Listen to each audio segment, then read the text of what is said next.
I outdid my fiancé's petty boss. I run a physical therapy clinic and my fiancé is a lawyer. A few months ago at our engagement party I mentioned to a few of her colleagues that I'm happy to give them a discount if they need to see me. 4 of them have become my regulars. One day one of her partners booked in. To put it lightly, none of the colleagues or my fiancé like him. After spending an hour with him I understand why he's very arrogant and condescending but strangely desperate for approval. I remained pleasant with him though. After paying he did mention the discount but I just said well it's for employees with a smirk. He's been in a few times. 3 weeks ago he came in and conversation turned to how my day was going. One of the therapists was sick so I was busier than usual seeing their clients. He said that must be annoying and asked if they needed a medical certificate. I just said no and I think that's a stupid policy as I'd rather someone stay home and not infect the clinic. He countered saying he wanted to be more strict with that at his office to prevent people slacking off. I ended up getting a rotten cold and eventually gave it to my fiancée.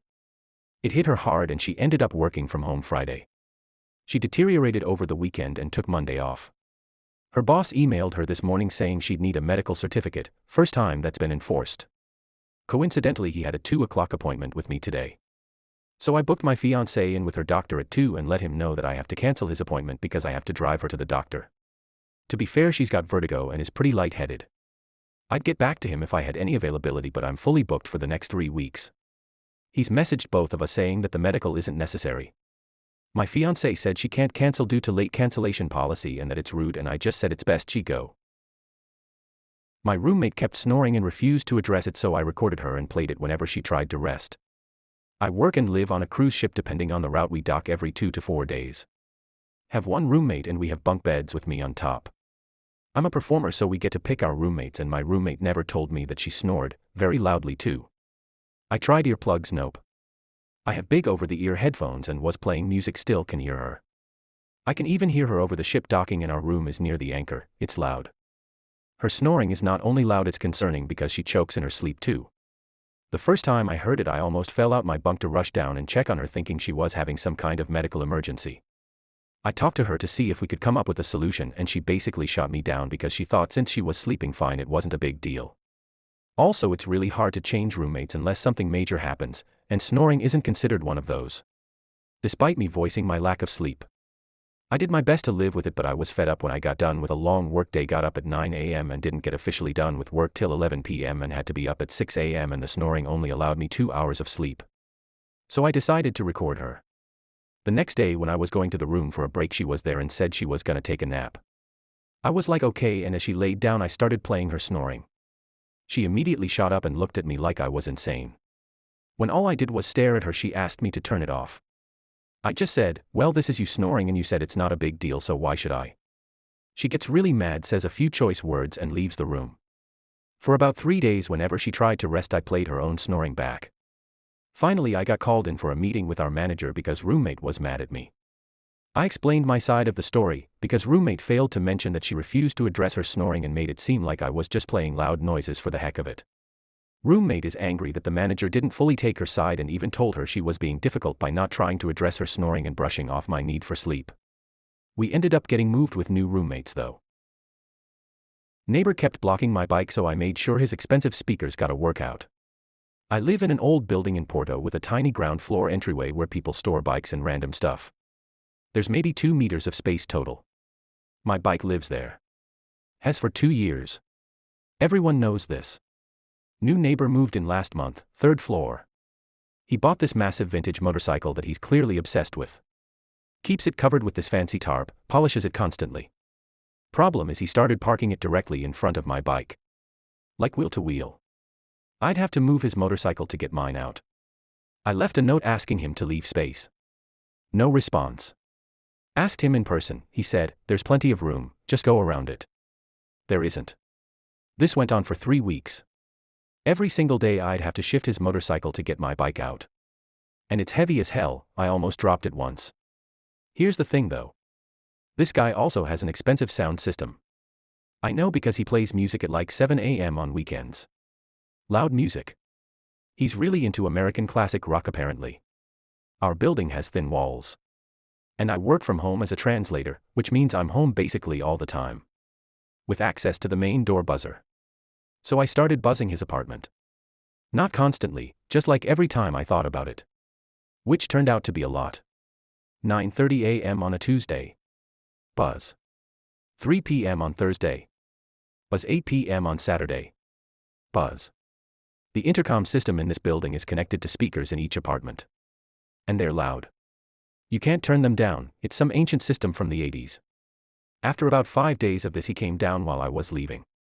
Asked if I'd been buzzing him. I said, "Oh sorry, must be hitting your button by mistake, these old systems are confusing." He clearly didn't believe me, but what was he going to say? 2 days later his motorcycle was moved to the other side of the entryway. Plenty of space for my bike now. I haven't buzzed him since. This guy spoke rudely to me on the phone while L tried picking him up for Uber, so I taught him a lesson. Back in 2018 or 2019 I was an Uber driver. One night sometime in early winter I had to pick up this group of 3 to 4 guys in downtown Detroit who were maybe in their 40s. They were only about 5 minutes away from me, and honestly it wasn't even that cold outside, or at least I didn't think so. But anyway, I got to where the GPS said they were, but as often happened they weren't at the exact pickup spot. So I gave them a call, or maybe they called me, and I had a very brief chat with the guy who called the Uber asking, "Where are you? We are here, what about you?" etc. The guy was totally calm and polite. But then all of a sudden one of his friends wanted to talk to me and got his phone from him. He had kind of a British and Indian accent and asked me where I was. I tried reasoning with him, but the guy kept talking back to me very condescendingly, saying things like, "Listen, we are freezing out here, there is no reason for you to be taking so long, look, we are standing in the middle of the sidewalk, it is so cold outside, I don't understand why you're making us wait like this." I truly did not care for his tone or the way he spoke to me. It's like he was trying to mimic politeness at first, but his disrespect escalated quickly. He barely even gave me a chance to respond. They were hardly waiting a few minutes at that point and he was already running his mouth. The dude just couldn't hide his bad attitude or inability to listen. So at some point I thought, you know what, you're just gonna have to wait in the cold even longer. I hung up on him, canceled the ride and drove away, on to the next passenger. I hope you had fun freezing. PE teacher kept making fun of me because I was not athletic and I made him vomit from exhaustion in front of the whole class. I was born with a congenital heart disease and had surgery as a kid. I am completely okay, but sports was obviously not my thing. I was small, skinny, and clumsy because I never really could do the typical outdoors stuff like most kids. Got teased and bullied and all that.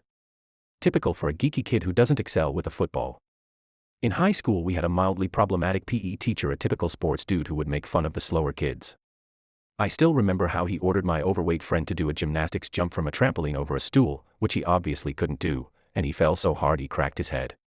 I found peace with myself long before and mostly didn't care and just took it. But it was stupid, and I hated how he always encouraged the jock culture of making fun of the nerds. We would constantly do basketball or football.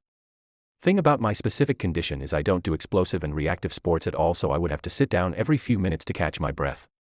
You would think what's wrong with that, but I was shamed about being the weakling of the class every week.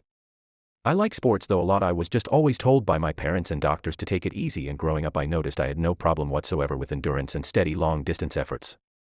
As long as I don't go into red I could keep it up for quite a while. So it's not a surprise I fell in love with road cycling when I first saw the Tour de France on TV. I was super skinny, couldn't sprint, but I could climb a long mountain any day, pacing myself and blowing nearly anyone off my wheel on endurance. I got myself a road bike and never told anyone at school about my rides. Here comes the revenge. We had a class sports day, and there was a bus arranged to take us to the top of a mountain about an hour away where we were to go on a hike. Our PE teacher said that if anyone wants he will cycle up there and we could join him on the climb instead of the hike. I was the only one to volunteer.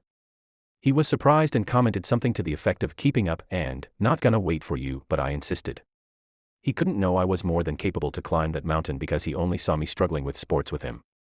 He also couldn't know that was my home hill, literally starting a kilometer from my house. I did the climb 100 plus times and knew it blind, knew my pacing, and while I was no Tadej Pogacar I knew I could probably drop my PE teacher at will there. For cyclists out there the climb is 12.5 kilometers, 6.9% gradient, super regular. For non-cyclists a perfect climb for a lightweight rider with good pacing and stamina. So the day arrives and I did my warm-up, nutrition, and everything as if it was a life or death mountaintop time trial and rock up at the school in my full racing kit and my racing bike. I was 17, weighed 55 kilograms and totally prepared. He was a typical middle-aged overconfident ex-soccer player probably weighing 90 kilograms on a standard mountain bike. Super perfect situation. He sets a relatively hard pace on the 10 kilometers flat before the climb, and I don't speak or take the front.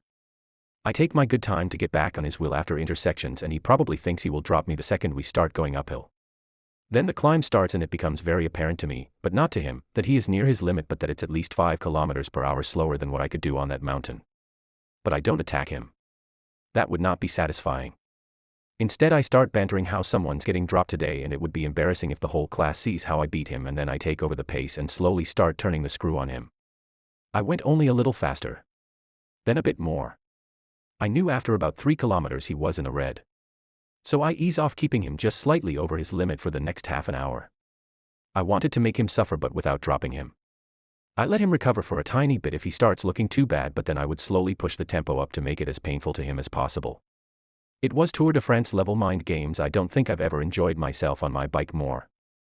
We made it near the top together and I let it rip on the last 300 m or so, and it was the typical humiliation attack every amateur group ride cyclist knows. He dropped like a stone. I got my revenge and was very happy with myself.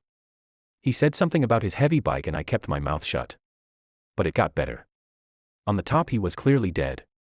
So much so he had to vomit in the parking lot, and even if only a few classmates saw it, everyone knew. He had to sit out the hike after, and I just quietly sat there with him, because I didn't need to do the hike like he promised, and just looked at him enjoying the sweet revenge. I didn't say anything after that, nor did he. He never made any comments to me in PE class again. Lesson: don't bully your students, they might surprise you. Thank you for watching. Like and subscribe for daily Reddit stories. All rights belong to the original author. This video is for narration and entertainment purposes only.